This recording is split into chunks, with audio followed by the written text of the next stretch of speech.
Franchement, c'est du bon sens, non ? Tu as déjà dû entendre cette phrase. Peut-être même que tu l'as dit. Cette petite phrase nous semble complètement anodine. Et pourtant, et si ce qui te paraît évident ne l'était pas en réalité pour les autres ?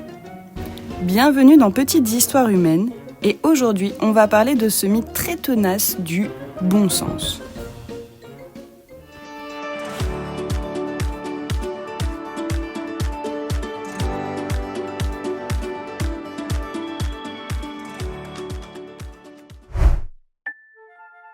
Le bon sens, c'est cette idée qu'il existerait des vérités simples, accessibles à tout le monde. Une forme de logique commune qui ne demanderait ni étude ni débat. Évidemment qu'il faut respecter les règles. Évidemment que les enfants doivent obéir aux adultes. Évidemment qu'il faut manger chaud quand il fait froid. Mais tout ça, c'est évident pour qui exactement ? Parce que ce qu'on appelle évident, c'est en fait culturel. Et oui, ce qu'on appelle le bon sens, c'est bien souvent une norme déguisée. L'anthropologie, c'est la science qui observe les sociétés humaines. Et ce qu'elle nous dit, c'est simple.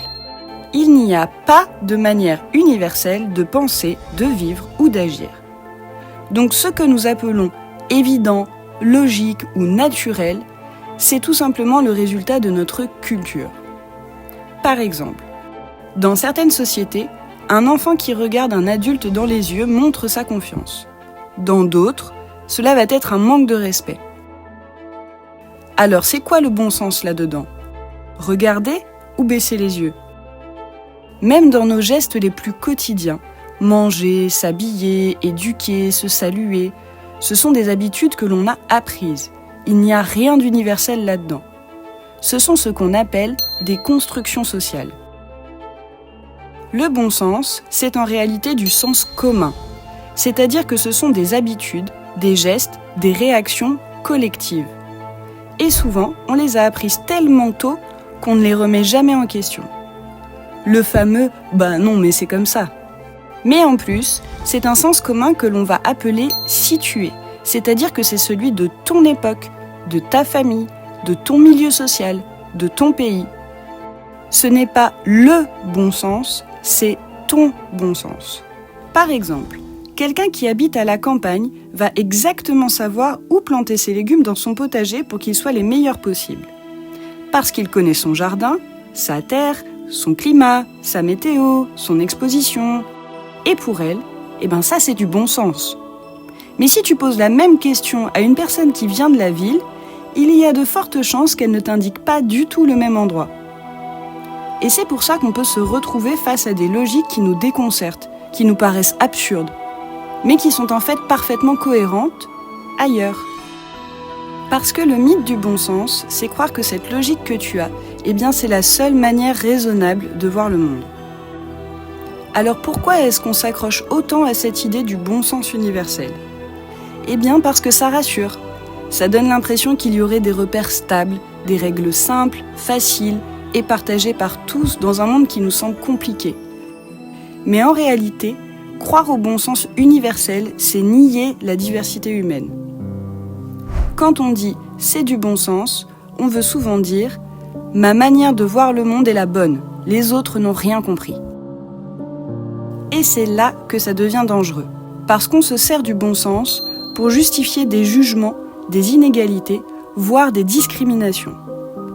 Par exemple, il y a quelques décennies, c'était du bon sens que les femmes ne travaillent pas et restent au foyer.